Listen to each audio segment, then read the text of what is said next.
Assalamualaikum warahmatullahi wabarakatuh. Halo semua, nama saya Afriza Afni Aziza. Di sini saya akan menjelaskan sedikit tentang sistem komunikasi dan relasi komunikasi antar personal. Pengertian sistem komunikasi. Sistem komunikasi merupakan peralatan yang digunakan dan mampu untuk menghubungkan seseorang dengan orang lain yang terpisah jarak dan waktu. Bentuk-bentuk informasi. Yang pertama, informasi audio, yaitu penyampaian informasi berupa pesan suara. Yang kedua, informasi visual, yaitu penyampaian informasi berupa gambar atau video. Yang ketiga, informasi audio-visual, yaitu penyampaian informasi berupa gabungan pesan suara dan gambar. Yang keempat, informasi teks, yaitu penyampaian informasi berupa tulisan atau teks. Contoh peralatan komunikasi. Yang pertama ada telepon, yaitu alat komunikasi modern yang digunakan untuk menyampaikan informasi berupa audio.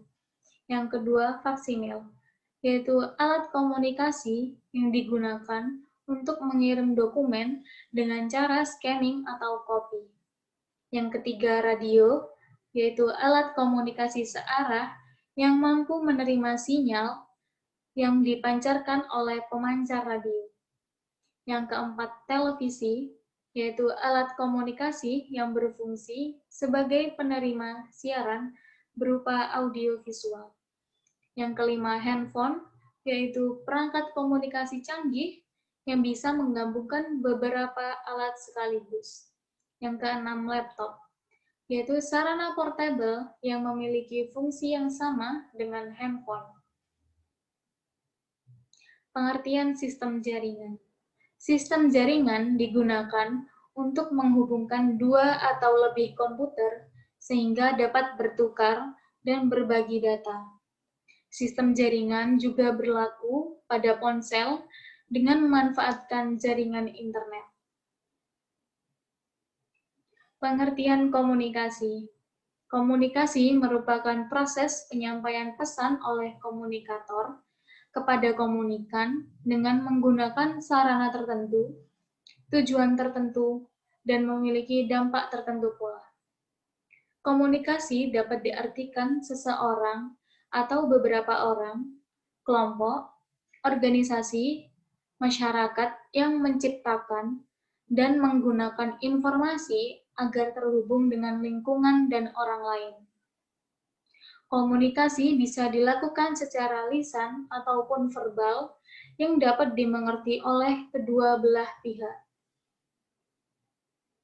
Pengertian relasi. Relasi merupakan upaya menjalin hubungan dengan orang lain, baik itu klien, rekan kerja, bawahan, maupun atasan, sehingga sangat membutuhkan keberhasilan pimpinan dan organisasi yang dipimpin. Pengertian komunikasi antarpersonal.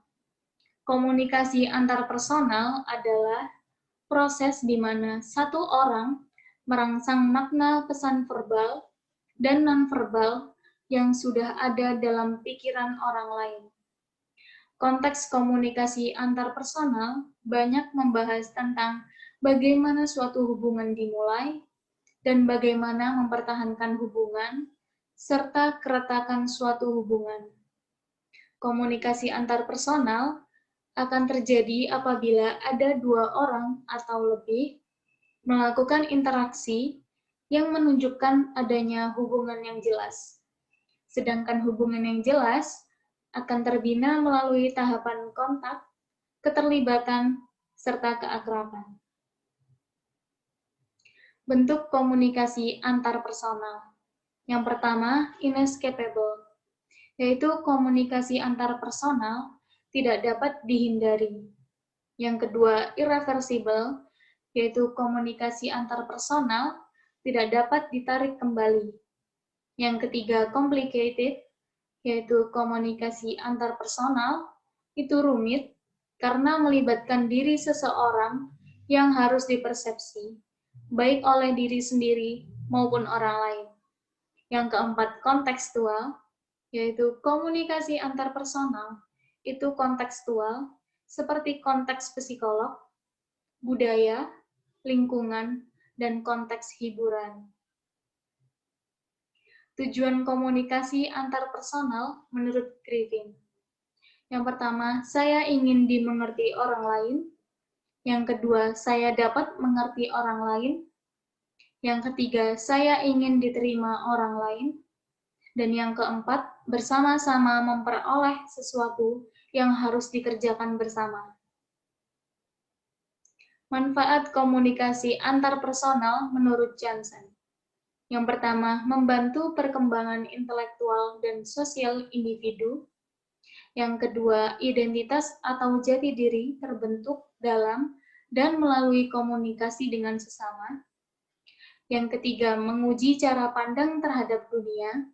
Dan yang terakhir, menjaga kesehatan mental. Agar komunikasi antarpersonal efektif, hal yang dilakukan ketika berkomunikasi antar pribadi menurut Joseph DeVito adalah yang pertama, positiveness atau berpikir positif, yaitu seseorang harus memiliki perasaan positif terhadap dirinya, mendorong orang lain lebih aktif berpartisipasi, dan menciptakan situasi komunikasi konduktif untuk interaksi yang efektif.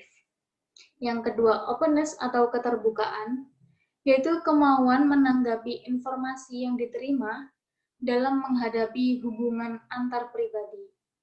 Yang ketiga, supportiveness atau dukungan, yaitu situasi yang terbuka untuk mendukung komunikasi berlangsung efektif. Yang keempat, equality atau kesetaraan, yaitu komunikasi antar pribadi akan lebih efektif bila suasananya setara. Yang kelima, empati, yaitu kemampuan untuk mengetahui apa yang sedang dialami orang lain dari sudut pandang orang itu. Itulah penjelasan singkat tentang sistem komunikasi dan relasi komunikasi antarpersonal. Terima kasih sudah menonton video ini. Sekian dari saya. Wassalamualaikum warahmatullahi wabarakatuh.